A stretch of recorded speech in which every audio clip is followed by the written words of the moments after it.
지금 바로 숨 한번 쉬어보실래요? 들이쉬고, 내쉬고. 우리는 이걸 하루에 2만 번 넘게 하면서도 사실 거의 신경 안 쓰잖아요. 우리 몸의 가장 기본적인 자동 시스템 중 하나니까요. 그런데 말이죠. 이 너무나 당연한 자동 시스템이 대체 어떻게 작동하는지 그 비밀을 푸는데 수십 년이 걸렸다는 사실 혹시 알고 계셨나요?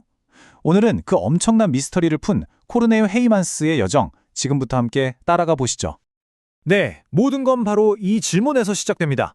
우리가 막 뛸 때는 왜 숨이 턱까지 차오를까요? 반대로 깊이 잠들었을 땐 왜 호흡이 고요해질까요? 도대체 우리 몸은 혈액 속 산소와 이산화탄소 수치를 어떻게 알아채고 거기에 딱 맞춰서 호흡 속도를 조절하는 걸까요? 이게 바로 20세기 초 생리학자들의 머리를 싸매게 했던 거대한 수수께끼였습니다. 헤이만스가 나타나기 전까지 말이죠. 과학계에는 거의 정설처럼 굳어진 이론이 하나 있었습니다. 바로 우리 뇌 안에 모든 걸 통제하는 호흡 본부가 있다는 생각이었죠. 그 본부의 이름이 뭐냐? 바로 호흡 중추입니다. 뇌 가장 깊숙한 곳, 연수라는 데에 위치한 이 작은 영역이 호흡 근육에 전기 신호를 보내서 우리를 숨쉬게 한다는 건 이미 알려져 있었어요. 그래서 다들 모든 건 이 호흡 중추에서 시작하고 끝나는구나 라고 생각했던 거죠. 자, 당시 과학자들이 호흡에 영향을 준다고 알고 있던 건 딱 두 가지였어요. 첫째는 기계적인 반사작용, 폐가 부풀었다 줄었다 하는 거요. 둘째는 화학적인 자극이었죠. 그리고 바로 이 지점이 정말 중요합니다. 모두가 혈액 속에 있는 이산화탄소나 산소가 뇌로 그냥 슝 하고 직접 흘러들어가서 호흡 중추를 바로 자극한다고 믿었던 거예요.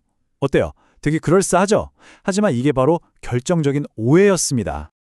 이 단단해 보이던 이론의 균열을 내기 위해서 헤이만스는 정말 당시로서는 상상도 못할 아주 급진적이고 기발한 실험을 하나 설계합니다. 그게 뭐냐면 개의 머리와 몸을 말개대로 분리하는 거였어요. 자, 이 실험석에 좀 보세요. 와, 진짜 대단하지 않나요? 한 개의 머리를 몸에서 떼어냅니다. 이 머리는요, 다른 건강한 개의 피를 받아서 살아있게 만들어요. 한편 머리가 없어진 원래 몸은 인공호흡기로 생명을 유지하고요.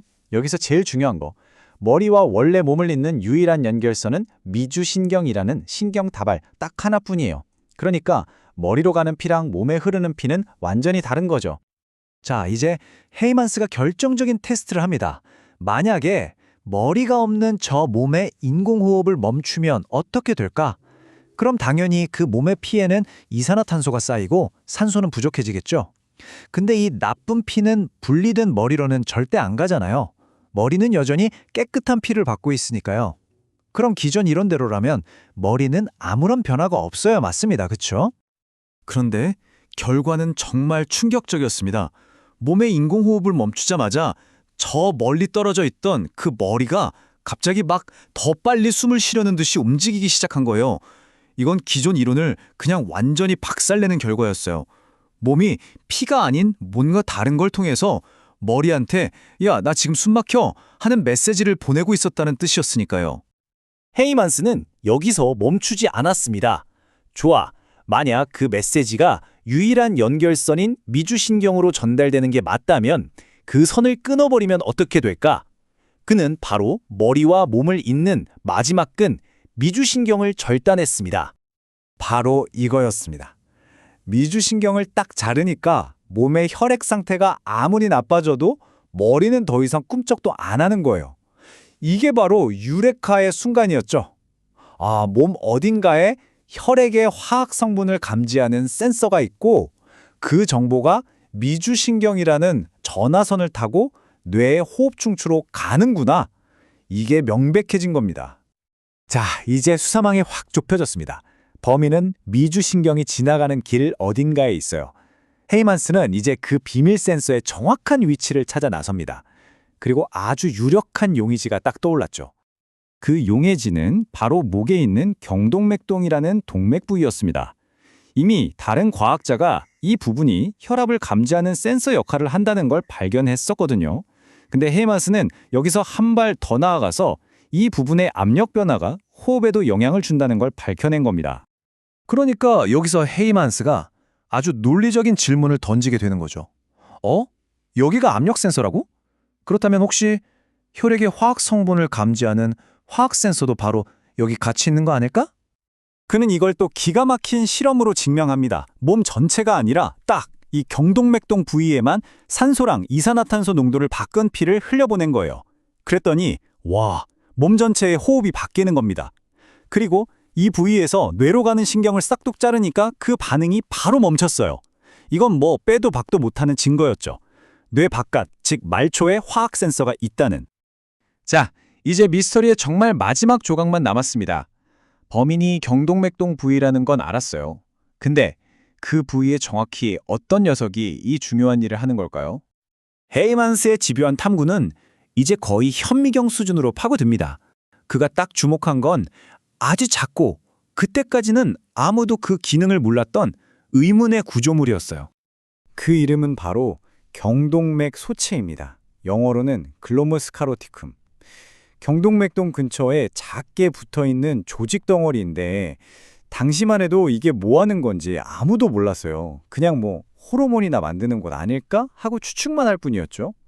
그런데 데카스트로라는 한 해부학자가 현미경으로 이걸 보더니 정말 놀라운 가설을 내놓습니다. 이게 마치 혈액의 맛을 보는 몸속의 혀 같다는 거예요. 혈액의 화학 성분을 감지하는 특별한 화학 수용기라는 거죠. 와, 내부 미각기관이라니 정말 시적인 표현이죠. 헤이만스는 이 가설을 마침내 실험으로 증명해냅니다. 주변 조직은 놔두고 딱 이 작은 경동맥 소체에만 화학적으로 조작된 피를 흘려보낸 거죠.